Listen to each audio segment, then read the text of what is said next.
If you have been in this regenerative, no-till, no-dig area for a while, I'm sure you've ran into the same problem I have. And that's sourcing all this organic material. You've probably asked yourself the same question.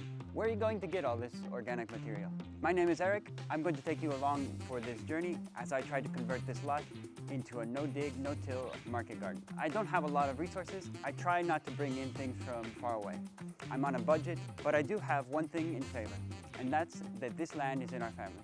And I know it's such a huge barrier for so many people to be able to buy land in the US and all over the world, really. Land is becoming more expensive, and it's a huge barrier to start a farm. The promise of no-till can be very attractive. Less weeding, better soil life, soil health, and improved drainage. But it's such a daunting task to be able to get all of the resources that you need for your farm, especially when you're trying to implement a no-till or no-dig situation. And here in Spain, we are facing an even bigger challenge, which is that we are continuously faced with extended periods of droughts, which makes it more difficult than northern areas where the water cycle is much more quicker, and you can continuously grow cover crops to amend the soil and to improve the organic material. While here, it's very difficult to do that. We can't water our cover crops. Making things worse, you really can't get wood chips here in Spain.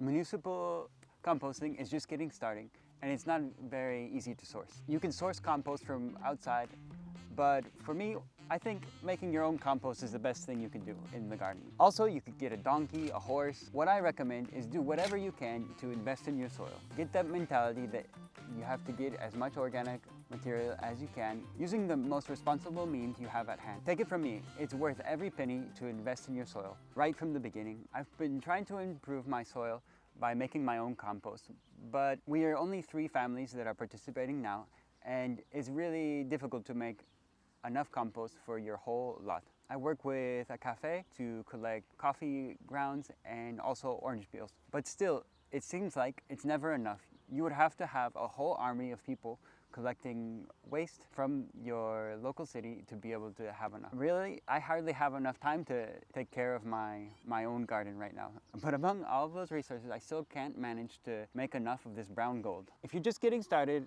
in gardening, you might not want to wait as long as I have to get things right. So in this video, I'll go over some of the alternatives to sourcing organic material, and these alternatives will help you to start accumulate organic material in your soil, a wealth of organic material that is absolutely necessary to help regenerate the soil, improve soil health, water retention. First of all, I just wanted to get one thing out of the way. Whatever you do, don't invest in bags and bags or a truckload of peat-based compost, because you probably got here trying to do your bit for the environment. If you're here in this regenerative space, you definitely don't want to buy peat-based mixes, because you're just moving the digging from your garden to the digging to a natural area.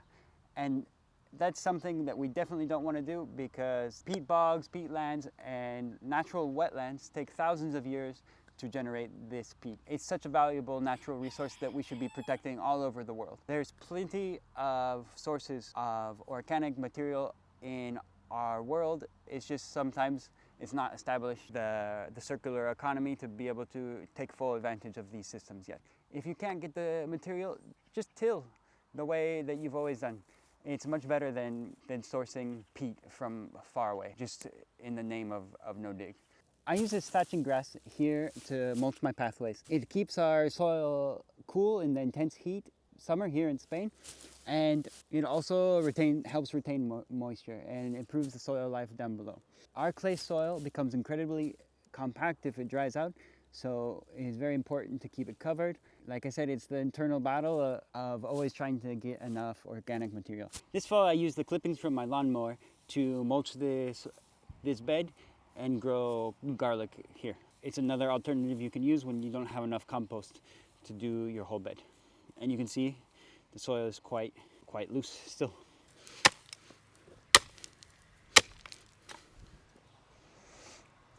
The word is out. Digging at the beginning to get your no-dig bed established is necessary. And after that, you want to put down a layer of cardboard to block all of the weed seeds that are in the seed bank, just to keep them from coming up. And be sure to take off all the tape from the cardboard so you don't have plastic going into your soil. Put down a 5 centimeter layer of compost, or 10 centimeters if you got it. It's absolutely necessary to break up the compaction on your clay soil. As you can see, my little compost bin is not going to cut it to be able to do no dig here. You know, it's a benefit to be able to trial and experiment with different methods, because in the long run, I think organic material is always going to be a bottleneck for me, and I'm not going to be able to get my hands on as much compost as I would like. But for now, I can do interesting trials comparing side by side crops by tilling the rest of this or half of this bed and doing half no dig. So wherever there is a problem, it can also be an opportunity to try something new and compare. There's the final results. Lots of rocks in my soil, so it's inevitable to have rocks in my compost as well, because they just get stirred up. And here is the rest of the 20-meter bed.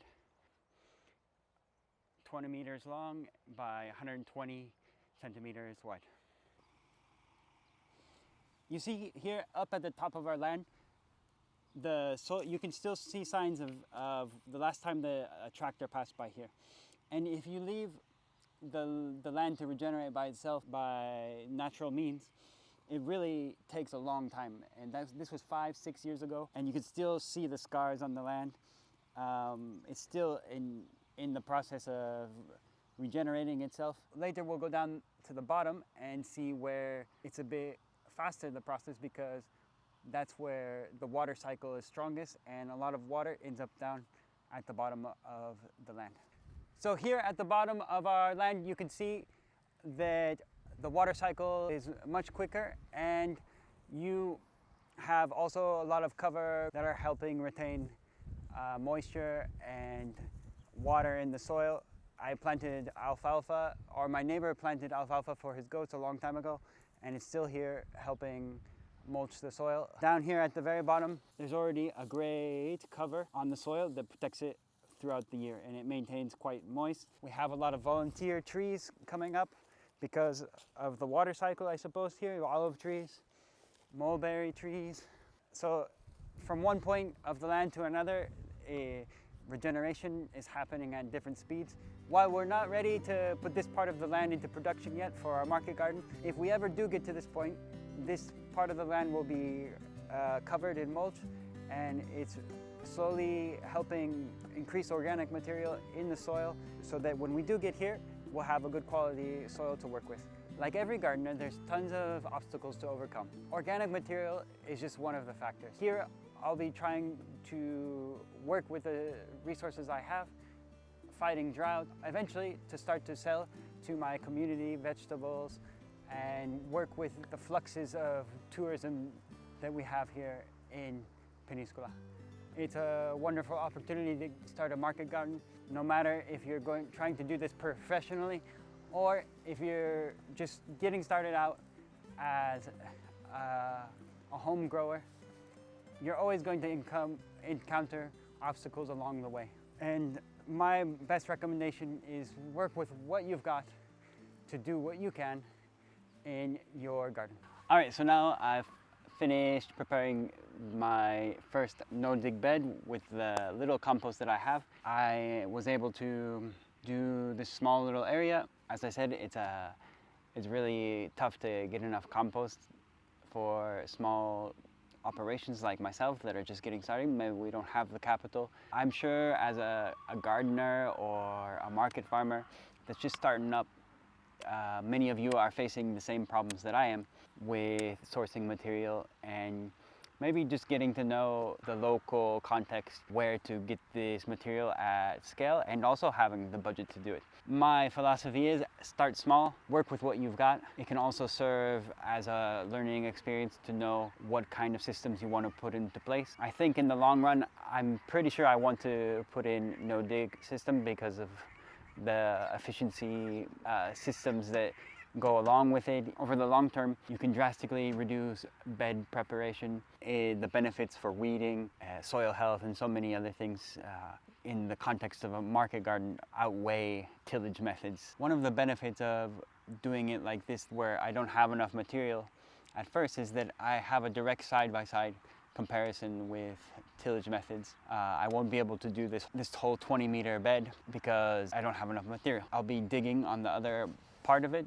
I'll do as much as I can with the material I have, and then I'll have a direct comparison. I'll be doing tomatoes on this row. If you like what I'm doing here on this channel, and if you enjoyed my take on these techniques, please like and subscribe and help me out grow, put this land into production. It's really a shame that so many people have small lots and aren't able to put them into production here. I think a lot of people would really like to. It's just that we have to find the capital, the resources, and be able to make a living off of these smaller lots.